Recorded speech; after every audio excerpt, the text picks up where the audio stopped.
বহুদিন আগের কথা, কত বছর আমরা জানি না। একজন প্রতাপশালী বাদশা ছিল, এখনকার বিশ্ব নেতাদের মতোই পরাশক্তি, ওই যে আসহাবুল কাহাফের মতো, বা ওই নমরুদের মতো, বা ওই যে ফেরাউন তার মতো একজন প্রতাপশালী বাদশা ছিল। তার অধীনে একজন বড় জাদুকর ছিল। কি ছিল? আচ্ছা, মজা আছে, ভালো করে বোঝেন। একটা বড় জাদুকর ছিল। এখনো কিন্তু বহু কান্ট্রি এই জাদুবিদ্যার চর্চা করে, আপনারা জানেন না। ভিতরে ভিতরে জাদুবিদ্যার চর্চা এখনো চলছে। আর এই জাদু সত্য, জাদু সত্য, চোখের বদনজরও সত্য। সায়েন্স বিশ্বাস করুক না করুক, এগুলো সত্য। কারণ কোরআন বলেছে সত্য, ব্যাস সত্য। জিন সত্য নাকি মিথ্যা? ফেরেশতা সত্য না মিথ্যা? কবরের আযাব সত্য না মিথ্যা? এগুলো তো চোখে দেখা যায় না, বিশ্বাস করলেন কিভাবে? এই চোখে দেখা যায় না বিশ্বাস করেছেন বলেই তো আপনি মৌলবাদী। চোখে দেখা যায় না, অহেতুক বিশ্বাস করছেন, অতএব আপনি একজন মৌলবাদী মানুষ। বুঝতে পারছেন তো? এই বিষয়গুলো বিশ্বাস না করলে কি আপনি মুমিন হতে পারবেন? আচ্ছা, কবরের আযাব সত্য না মিথ্যা আমরা বিশ্বাস করেছি, তোমরা মরার পরে বিশ্বাস করো। আমরা মরার আগেই বিশ্বাস করেছি, তোমরা মরার পরে বিশ্বাস করো। তারপর তোমরা পাক্কা মৌলবাদী হয়ে যাবে। যখন মরার পরে যখন কঠিন কবরের আযাব শুরু হবে, দেখবা যে আইনাল ইয়াকিন। ইয়াকিন কয়েক প্রকার হয়। একটা হচ্ছে আপনার আইনাল ইয়াকিন, হাক্কুল ইয়াকিন, এরকম কথা আছে কোরআনে। মানে আইনাল ইয়াকিন মানে যে চোখে দেখলাম এবার বিশ্বাস করব। রব্বানা আবসারনা ওয়া সামি'না ফারজি'না না'মাল সালিহান ইন্না মুকিনুন। আছে না সূরা আলিফ লাম মিম সিজদায় হাফেজে কোরআন যারা আছেন, আল্লাহর সামনে জাহান্নামীরা বলবে, রব্বানা, হে আমাদের রব, আবসারনা, এই যে দেখলাম, তোমার আযাব দেখেছি আমরা, এখন পরকালের কথা, ওয়া সামি'না, এই যে শুনতে পাচ্ছি এখন আযাব, ফারজি'না, আমাদেরকে ফিরিয়ে দিন। কোথায় ফিরিয়ে দিবে? দুনিয়ায়। না'মাল সালিহান, আমরা সৎ কাজ করব, ইন্না মুকিনুন, আমাদের ইয়াকিন হয়ে গেছে। তার মানে সবাই বিশ্বাস করবে একদিন না একদিন, তাই তো? ঈসা ইবনে মারইয়ামকে যে মানুষ বলছে ক্রুসিফাইড, তাকে ক্রুসিফাইড করা হয়েছে, তিনি মারা গেছেন, নাউজুবিল্লাহ, বলা হচ্ছে না? আচ্ছা, ঈসা ইবনে মারইয়াম যখন নেমে আসবেন সবাই বিশ্বাস করবে না? সূরা মাইদায় এই জন্যই বলা হচ্ছে যে ঈসা ইবনে মারইয়ামকে যখন পাঠানো হবে, একজন আহলে কিতাব বাকি থাকবে না যে তার প্রতি ঈমান নিয়ে আনবে না। এমন একজন মানুষ তখন খুঁজে পাওয়া যাবে না যে তার প্রতি ঈমান আনবে না আহলে কিতাবদের মধ্যে। ঈসা ইবনে মারইয়ামকে ক্রুসিফিকশন করা হয় নাই। ঈসা ইবনে মারইয়ামকে আল্লাহ রাব্বুল আলামিন তার কাছে উঠিয়ে নিয়েছেন। আর যে আল্লাহ পুরো মহাবিশ্ব চালাতে পারেন, সে একজন মানুষকে উঠাতেই পারেন। এটার এমন কি বিষয় যে আল্লাহ রাব্বুল আলামিন আপনার দেহের মধ্যে রূহ রেখে দিয়েছেন, যার হুকুমে বের হয়ে চলে যাবে, সে আল্লাহ রাব্বুল আলামিন রাসূল সাল্লাল্লাহু আলাইহি ওয়াসাল্লামকে মেরাজে উঠিয়েও নিতে পারেন। সিম্পল। এটা অবিশ্বাস করার কি আছে? আসুন সামনে যাই। এখানে যে বিষয়টা, যে বহুদিন আগে এরকম প্রতাপশালী বাদশার অধীনে একজন জাদুকর ছিল। এই জাদুকরের যখন বয়সটা বুড়ো হয়ে গেল, তখন সে তার ওই বাদশাকে বলছে যে আমার তো বয়স শেষ, আমার এই বিশাল জ্ঞানগুলো কি করব? আমাকে একজন বালক এনে দিন, যেই বালককে আমি এসব জাদুবিদ্যা শিখিয়ে দিব। ওই যেরকম ছোট বাচ্চাদের মধ্যে একজন। তো এরকম একটা ফুটফুটে সুন্দর বাচ্চাকে খুঁজে বের করা হলো, যে বাচ্চাটা বিচক্ষণ। একে নিয়ে আসা হলো জাদুকরের কাছে। এবার জাদুকর তাকে জ্ঞান শিখায়, জাদু শিখায়। জাদু শিখাতে শিখাতে শিখাতে শিখাতে সে একটু পরিণত হচ্ছে, মানে কৈশোরে পদার্পণ করল। এখন সে যখন জাদু শিখতে আসে, আসার পথে রাস্তায় দেখে একজন পাদ্রী আছে। পাদ্রী মানে কি?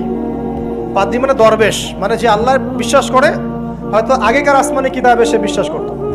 এমন একজন পাদ্রীর সন্ধান সে পায়। সে ওই পাদ্রীর কাছে গিয়ে বসে। সেই পাদ্রী তাকে আসমানি কিতাবের যে মর্ম, যে বাণী, এগুলো শোনায়। তার কাছে খুব ভালো লাগে যে মাশাআল্লাহ, এটার ইমানের স্বাদ। যখন কোরআন শুনি আমাদের ভালো লাগে না? আসমানি কিতাব যখন শুনে তার কাছে ভালো লাগে। সে বলে যে আমি এটা শিখতে চাই। তখন এই পাদ্রী তাকে বলে, তুমি তো জাদু শিখতে যাও এই বাদশার দরবেশের কাছে, বাদশার জাদুকরের কাছে, যদি ওরা জানতে পারে তাহলে তো সমস্যা। তাহলে উপায় কি? যখন তুমি ওখানে যাবে, যখন দেরি হয়ে যাবে, তখন বলবে বাসার থেকে বের হতে দেরি হয়েছে, বাসার থেকে বের হতে দেরি হয়েছে। আর আমার এখানে বসে যখন বাসায় যাবে, তখন বাসায় গিয়ে বলবে যে ওখান থেকে, ওই যে জাদুকরের কাছ থেকে আসতে দেরি হয়েছে। মানে কৌশল অবলম্বন করতে তিনি শিক্ষা দিলেন। কৌশলের প্রয়োজন আছে না? উদউ ইলা সাবিলি রাব্বিকা বিল হিকমা, হিকমার দরকার আছে না? সত্য থেকে সরে গিয়ে নয়, কিন্তু কৌশল তো করার দরকার আছে। নবী সাল্লাল্লাহু আলাইহি ওয়াসাল্লাম যে হিজরত করেছেন, মক্কা থেকে মদিনা চলে গিয়েছেন, সবাইকে জানান দিয়েছিলেন, এই শোনো আমি হিজরত করছি, জানান দিয়েছেন? রাতের বেলা বের হয়েছেন, কৌশল, রাতের বেলা বের হন নাই, এবং তাকে মারার জন্য চারপাশ থেকে লোক ঘিরে রেখেছিল, এর মধ্য দিয়ে আল্লাহ রাব্বুল আলামিন তাকে বের করে নিয়ে গেছে। তিনি কি সবার সামনে ফেসবুকে জানান দিয়েছেন, এই দেখো আমরা বেরোচ্ছি? তো তোমরা তো কৌশলই বুঝো না দিনের কাজের, যে কাজ হবে 1%, আই ওয়াশ হবে 99%। এখনকার এই যুগ, হ্যাঁ, দিনের কাজ হবে 1%, আই ওয়াশ শোডাউনই বেশি। এই শোডাউন করতে করতে মানুষের চোখ লাগে, যত চোখ লাগে তত সমস্যা সৃষ্টি হয়, এবং আস্তে আস্তে আস্তে আস্তে দিনের দায়রা মাইনাস হতে থাকে। এই যে এই বিষয়টার পিছনে তোমরাও দায়ী, কৌশল তো বোঝো না। তো স্মার্ট এবং বিচক্ষণ মুসলিমদের বড় অভাব আছে এখন পৃথিবীতে। যতক্ষণ পর্যন্ত বিচক্ষণতা অর্জিত হচ্ছে না, ততক্ষণ পর্যন্ত ইসলামের বিজয় হচ্ছে না, এটা মাথায় রাখেন। তারপর সামনে যান। এবার এই বাচ্চা খুব সুন্দর করে ব্যালেন্স করলো, একবার এখানে যায়, একবার ওখানে যায়। এই করতে করতে ওই যে জাদুকরের ইন্তেকাল হয়ে গেল, মারা গেল জাদুকর। এবার এই বাচ্চার কাছে মাশাআল্লাহ অনেক এলেম কালাম আছে। এদিকে সে পাদ্রীর জ্ঞানে দীক্ষিত হচ্ছে। দীক্ষিত হতে হতে তার মধ্যে আল্লাহ পাকের প্রতি একটা পরিপূর্ণ ঈমান চলে আসে, সে মুসলিম হয়ে গেল, আলহামদুলিল্লাহ। তো মুসলিম হওয়ার পরে একদিন সে যখন বাচ্চার কাছে যাচ্ছে, রাস্তায় একটা বিশাল জন্তু দেখা যাচ্ছে, বিশাল জন্তু, কিরকম জন্তু আমরা জানি না। ঠিক আছে, দাব্বাতুল আরদ সামনে বের হবে, কিয়ামতের 10টা নিদর্শন আছে বড় বড়, তার মধ্যে একটা হচ্ছে দাব্বাতুল আরদ, জমিন থেকে ফুড়ে একটা প্রাণী বের হবে। আর এখন মানুষ এগুলো বিশ্বাস করবে না, আমি জানি। 2 দিন পর নাসা যখন বলবে তখন বিশ্বাস করবে। কথা কি বুঝতে পারছেন? তবে প্রাণী এই পৃথিবীর নিচে আছে। রাসূল সাল্লাল্লাহু আলাইহি ওয়াসাল্লাম বলছেন 10টা আলামত না আসা পর্যন্ত কিয়ামত হবেই না। তার মধ্যে একটা হচ্ছে দাব্বাতুল আরদ, জমিন থেকে একটা প্রাণী বের হবে, এবং এই প্রাণী শুধু বেরই হবে না, মানুষের সাথে কথাবার্তা বলবে। এবার মানুষের সাথে কথা বলবে প্রাণী। বিশ্বাস করছেন? এখন বিশ্বাস করছেন না জানি, কিন্তু প্রাণী মানুষের সাথে কথা বলবে। আল্লাহ পাক বলাতে পারেন না? পারে। আচ্ছা, সামনে যান। ওই প্রাণী যখন দাঁড়িয়ে আছে রাস্তায়, এখন এই বালক বলছে, আজকে আমি প্রমাণ করে নিব যে আল্লাহর আনুগত্যশীল ওই পাদ্রী সঠিক নাকি ওই জাদুকর সঠিক। এবার সে একটা ইট হাতে নিল, পাথর হাতে নিয়ে সে বলছে, আল্লাহ, তোমার কাছে যদি ওই জাদুকরের কাজের চাইতে এই পাদ্রীর কাজ বেশি পছন্দনীয় হয়, এই ইটের আঘাতে এই জন্তুকে তুমি মেরে ফেলো আল্লাহ। এই বলেছে বিসমিল্লাহ বলে পাথর নিক্ষেপ করলো। নিক্ষেপ করার সাথে সাথেই জন্তু ডেড। তখন তার আইন আল ইয়াকিন, হাক্কুল ইয়াকিন হয়ে গেল যে হ্যাঁ, আল্লাহর কাছে এই পাদ্রীর আমলই সবচেয়ে বেশি পছন্দনীয়। তার আর মনে কোনো সংশয় থাকলো না। কিশোর মানুষ না, কতটুকুই বা বোঝেন নাই? এবার তার মধ্যে একটা ইয়াকিন চলে আসলো এবং সে পরিপূর্ণ মুমিন মুসলিম হয়ে গেল। এবার যখন সে রাজ দরবারে যায়, তার কাছে পেশেন্ট আসে, মানে একজন মানুষ এসেছে, সে বলছে যে আমার চোখের সমস্যা। সে চোখে হাত দেয়, হাত দিয়ে বলে যে আপনি আল্লাহর প্রতি ঈমান নিয়ে আসেন, আমি আল্লাহর কাছে দোয়া করব, চোখ ভালো হয়ে যাবে। এভাবে পেশেন্ট আসে, সে বলে আল্লাহর প্রতি ঈমান নিয়ে আসেন, আমি দোয়া করব, ভালো হয়ে যাবে। এভাবে আস্তে আস্তে তার নাম এবং খ্যাতি ছড়িয়ে পড়তে লাগলো। যেই তার কাছে আসে সে বলে আগে মুসলিম হন, ইমানদার হন, আল্লাহর প্রতি বিশ্বাস করেন, আমি দোয়া করব, ভালো হয়ে যাবে। চোখ অন্ধ ভালো হয়ে যাচ্ছে, কুষ্ঠরোগী ভালো হয়ে যাচ্ছে, হ্যাঁ, প্যারালাইজড রোগী ভালো হয়ে যাচ্ছে, আলহামদুলিল্লাহ। নবী ঈসা আলাইহিস সালাম এমনটা করেছিলেন না? আল্লাহ পাক চাইলে করতে পারেন। একদিন ওই রাজ দরবারের একজন মন্ত্রী আসছে, এবার ওই রাজার একজন এমপি সাহেব, তার চোখে সমস্যা, সে আসছে, এসে বলছে যে আমার এই চোখের সমস্যা, আমার চোখটাকে ভালো করার দরকার, তোমার কাছে কোনো ওষুধ আছে নাকি? সে বলছে যে আপনি আল্লাহর প্রতি ঈমান নিয়ে আসেন, আমি আল্লাহর কাছে দোয়া করব, আপনি ভালো হয়ে যাবেন। এবার সে আলহামদুলিল্লাহ ঈমান নিয়ে আনলো এবং সে ভালো হয়ে গেল। এই ভালো হয়ে যাওয়ার পরের দিন যখন সে আবার ওই পার্লামেন্টে গিয়েছে আর কি, ওদের তৎকালীন রাজদরবারে, এবার রাজা ওকে দেখে বলছে যে তোমার তো চোখ অন্ধ ছিল, কিভাবে শেফা লাভ করবে? সে বলে না কিভাবে শেফা লাভ করলো, সে বলতে চাচ্ছে না, কারণ সে আজ করছে যে বললে সমস্যা হবে। এক পর্যায়ে তাকে খুবই পিটুনি দেওয়া হচ্ছে, রিমান্ডে নিয়ে গিয়ে কঠিন মাইট দেওয়া হচ্ছে। এক পর্যায়ে সে মারের যন্ত্রণা সহ্য করতে না পারে বলে ফেললো যে ওই বাচ্চা, তার কাছে গিয়ে আমি আরোগ্য লাভ করেছি এবং সে আমাকে বলেছে যে তার রবের প্রতি ঈমান নিয়ে আসতে, তাহলে আমি শেফা লাভ করব। এই বাচ্চা এখন বলছে ফেরাউনের মতো যে আয়না রব্বুকুমুল আ'লা, আমি তো তোমাদের রব। নমরুদের মতো, আমি তো তোমাদের রব। আমি তো জানি না যে আমি ছাড়া তোমাদের কোনো ইলাহ আছে? এবার এই লোকটাকে হত্যা করা হলো, এই এমপি সাহেবকে হত্যা করা হলো, বিকজ সে ঈমান নিয়ে আসে। এবার সেই বালককে ডেকে আনা হচ্ছে, বলা হচ্ছে বলো তুমি নাকি তোমার রবের নাম দিয়ে মানুষের ট্রিটমেন্ট করা শুরু করেছো। তখন সেই বালক বলছে, হ্যাঁ আমি এক আল্লাহর প্রতি বিশ্বাস করি এবং তার রাসূলের প্রতি বিশ্বাস করি, তার প্রেরিত আসমানি কিতাবে বিশ্বাস করি। এখন রাজা বলছে, আমি ছাড়া তোমাদের কোনো ইলাহ আছে আমি তো জানি না। এই সৈন্যবাহিনী শোনো, এই বালককে ধরো, ধরে নিয়ে গিয়ে উঁচু পাহাড়ে নিয়ে যাও, ওখান থেকে ফেলে দাও। কথা বুঝতে পারছেন? এবার তাকে নিয়ে যাওয়া হলো, ক্রস ফায়ার দেওয়া হবে, এবার উপরে নেওয়া হয়েছে, একদম পাহাড়ের উপরে। এবার ওই বালক উপরে উঠে একটা দোয়া করছে, এই দোয়াটা সবাই শিখে নেন। ওই বালক উপরে উঠে দোয়া করছে, আল্লাহুম্মা কফিনিহিম বিমা শি'তা, আল্লাহুম্মা কফিনিহিম বিমা শি'তা, আল্লাহুম্মা কফিনিহিম বিমা শি'তা। পাহাড় থরথর করে কাঁপা শুরু করলো এবং ওই সৈন্যবাহিনী পাহাড় থেকে পড়ে গেল, বালকের কিচ্ছু হলো না। আমি কিন্তু বানোয়াট কোনো গল্প বলছি না, এটা কোরআন থেকে বলছি এবং এটা তাফসীর, আপনি যে কোনো তাফসীর পড়েন, মারিফুল কোরআন, তাফসীর ইবনে কাসির, জালালাইন পড়ে দেখেন, পড়ে দেখেন আমার সাথে ডিবেট করার আগে। এবার সে বালক হেঁটে হেঁটে চলে আসলো রাজদরবারে। আবার কি ব্যাপার, তুমি মরো নাই? না, আল্লাহ আমাকে বাঁচিয়েছে, আমার রব আমাকে বাঁচিয়েছে। আবার পাঠানো হচ্ছে আরেক দল সেনাবাহিনীকে নিয়ে, যাও এবার ওকে সমুদ্রে নিয়ে যাও, সমুদ্রের মাছ সমুদ্রে ডুবিয়ে দিবে একদম।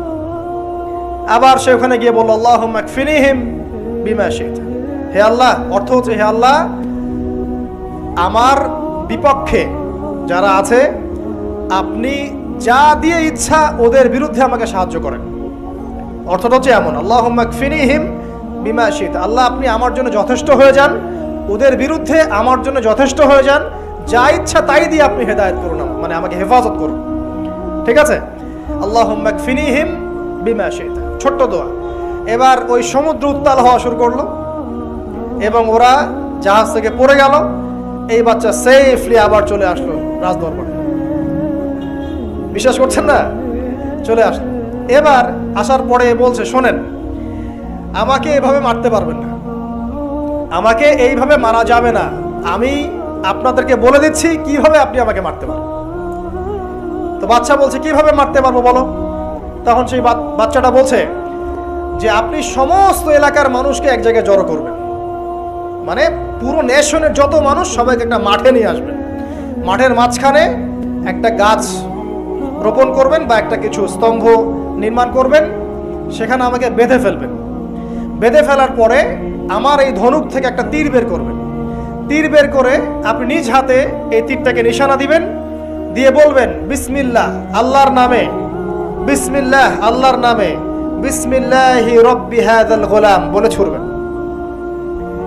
অর্থ হচ্ছে আমি এই রবের, আমি এই বাচ্চার রব, আমি এই বাচ্চার রব আল্লাহর নামে তীর ছুড়লাম, এটা বলে তীরটা নিক্ষেপ করবেন, তাহলে আমি মরবো, তার আগে মরবো।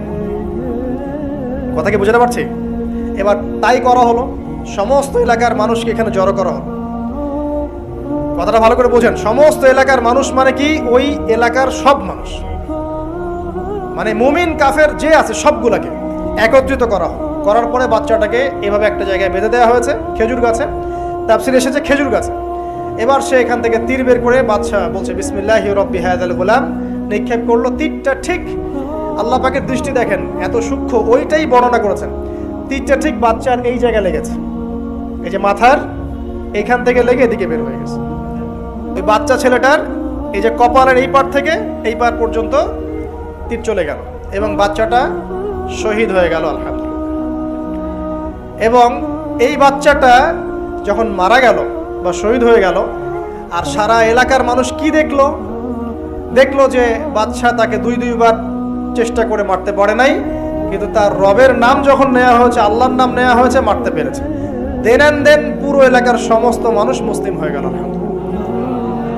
একজন বাচ্চার জীবনের বিনিময়ে সমস্ত এলাকার মানুষ ইসলামের হেদায়েত পেয়ে গেল, আলহামদুলিল্লাহ। এবার বাচ্চার মাথা তো আরো খারাপ, একটাকেই সামলাতে পারছিলাম না, এবার তো সমস্ত এলাকার মানুষ মুসলিম হয়ে গেছে। এখন কি করবেন? এখন সেনাবাহিনীকে আদেশ করা হয়েছে সমস্ত মানুষগুলোকে জড়ো করো, জড়ো করে একটা গর্ত খোঁড়ো, একটা গর্ত খুঁড়ে সেখানে আগুন জ্বালাও, আগুন জ্বালিয়ে সমস্ত মানুষকে ফেলে দাও। দৃশ্যটাকে কল্পনা করতে পারছেন? একটা পুরো এলাকার মানুষকে একটা মাঠের মধ্যে একত্রিত করে সেখানে আগুন জ্বালিয়ে সবাইকে সেখানে ফেলে দেওয়া হলো এবং তারা চতুর্দিক থেকে এটাকে অবলোকন করতে লাগলো, মজা উপভোগ করতে লাগলো। এটাই আল্লাহ পাক বলছেন, কুতিলা আসহাবুল উখদুদ ইয হুম আলাইহা কুউদ ওয়া হুম আলা মা ইয়াফআলুনা বিল মুমিনিনা শুহুদ। শেষ পর্যায়ে তাফসীরে এসেছে, শেষ পর্যায়ে একজন মায়ের কোলে একটা ছোট্ট বাচ্চা ছিল। তো সেই মা নিজে লাফ দিবে এটাতে তার কোনো সমস্যা নেই, কিন্তু বাচ্চাটাকে নিয়ে লাফ দেওয়ার জন্য সে ইতস্তত বোধ করছে। তখন আল্লাহ রাব্বুল আলামিন সেই ছোট্ট বাচ্চাটার কোলে, সেই ছোট্ট বাচ্চাটার জবানের মধ্যে আল্লাহর কুদরত নিদর্শন নাজিল করলেন। ওই বাচ্চাটা কথা বলা শুরু করলো। সেই বাচ্চাটা বলল, ইয়া উম্মা, হে আমার মা, লা তাখাফি, তুমি ভয় করো না, ফাইন্নাকি আলাল হক, কারণ আপনি সত্যের উপর আছেন, লাফ দিন। যারাই সে অগ্নিকুণ্ডে সেদিন লাফ দিয়েছে তারাই জান্নাতের স্বাদ পেয়েছে, আলহামদুলিল্লাহ। এই হলো আসহাবুল উখদুদের ঘটনা, যেটা আল্লাহ রাব্বুল আলামিন সূরা বুরুজের মধ্যে বলেছেন। এখানে একটাই শিক্ষণীয় বিষয়, ঈমান এর শক্তি।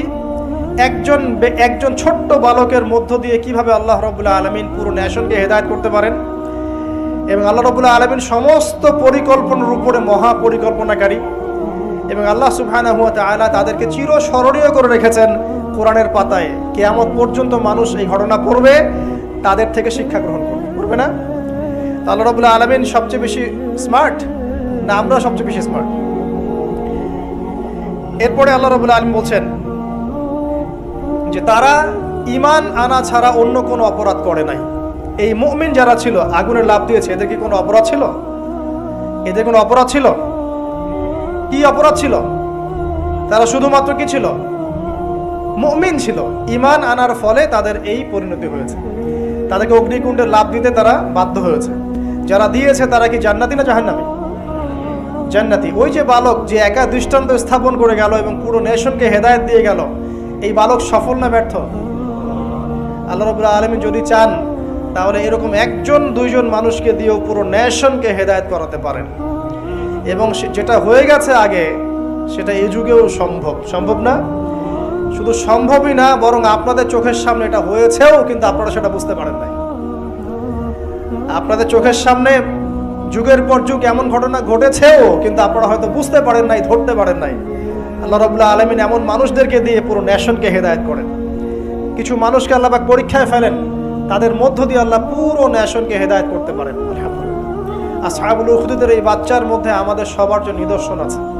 আল্লাহ পাক আমাদের সবাইকে প্রকৃত ঈমানদার হওয়ার তৌফিক দান করুন, বেশি বেশি আমলে সালেহ করার তৌফিক দান করুন, ঈমানের উপর দৃঢ় থাকার তৌফিক এনায়েত করুন, এবং দৃষ্টান্ত স্থাপন করার তৌফিক দান করুন, এবং যে কোনো রকম দৃশ্য অদৃশ্যের বিপদ আপদ বালা মুসিবতের বিপক্ষে আল্লাহ পাকই যেন যথেষ্ট হয়ে যান। আমিন।